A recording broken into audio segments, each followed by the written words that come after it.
All right, folks, welcome back to the big show, and we have a lot to talk about with the panel. But first, I want to give you a reminder and tell you about a great new book by Newsmax contributor and political analyst Dick Morris. It's called Power Grab, Obama's Dangerous Plan for a One-Party Nation. Now, I strongly urge you to get a copy of this #1 Amazon bestseller. It's been #1 on Amazon for quite some time now. Go to powergrab.com, that's powergrab.com, and get your copy now. All right, the panel is in. Host of the nationally syndicated Roger Hedgecock radio show, Roger Hedgecock, and columnist at Breitbart.com and American thinker, C. Edmund Wright. Gentlemen, let me start with you on Obama. Last week he told us he had no philosophical problem with a travel ban from Africa. And then on Saturday he gave his address, and he really seemed adamant about how we can't isolate a part of the world. And it seemed that he did have, indeed, a philosophical problem with that, in addition to claiming his medical experts told him it's a bad idea. What do you think, Roger? Well, it's nonsense, of course. What this is an ideology, an agenda of Liberia, ex-slaves. We're America. We were oppressors. We have to help these people. We have to let them into our country with a disease because we deserve it. I'm tired of that stuff. It's an agenda that we've seen in this president again and again and again. Even the neighboring black countries in Africa have temporarily, not permanently, but temporarily cut off people coming in from Sierra Leone, Guinea, and Liberia.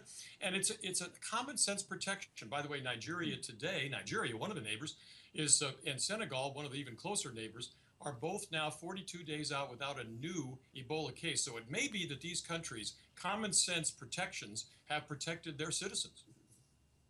Yeah. Edmund? Yeah, I think Roger's absolutely right.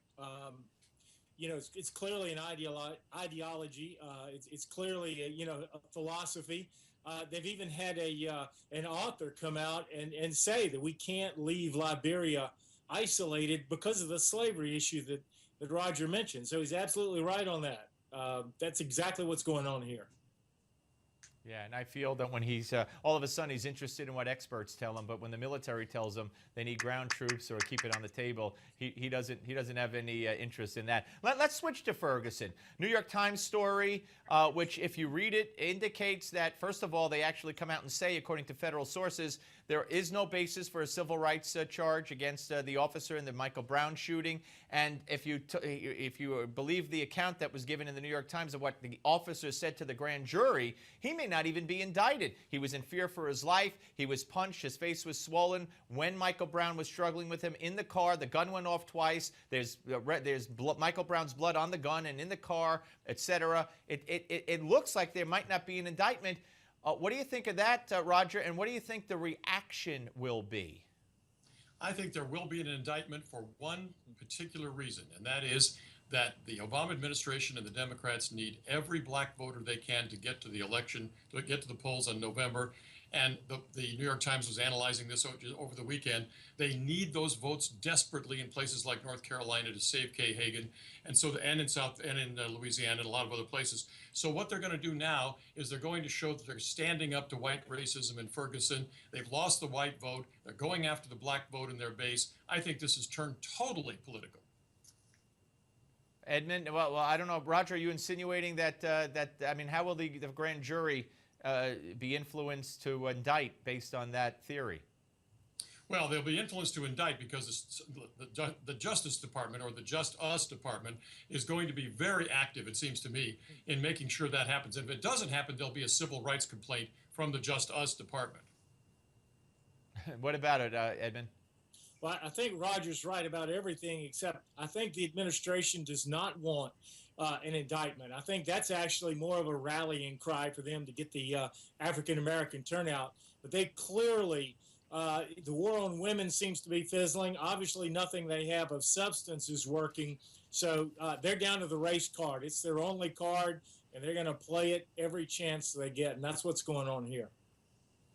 Edmund, very quickly, there's also a story that in the New York Times yesterday that Obama is looking to cut in a deal with Iran that would circumvent Congress. Yeah, well, there's two things Obama's worried about. He wants to circumvent Congress, and he wants to assure Iran that the sanctions will be lifted. So obviously, this is not any kind of deal that we should be interested in. I can guarantee you, it's going to be a stinker. Roger, it just keeps going on and on with him. It's on and on. I'll tell you what, Steve, we also had the same thing over the weekend on this amnesty thing. It turned out there's a contract out now to get legal IDs, green cards, for up to, what was it, 8 or 10 million 35 million illegals. Yeah. So you it's know, crazy. It's part of the cloth. It's a whole cloth. Yep. All right. Roger Hedgecock and C. Edmund Wright, always great to talk to both of you gentlemen. Up next, the editor of the Weekly Standard, Bill Crystal, will join us. And it's all straight ahead right here on the Steve Malzberg Show, only on Newsmax Television.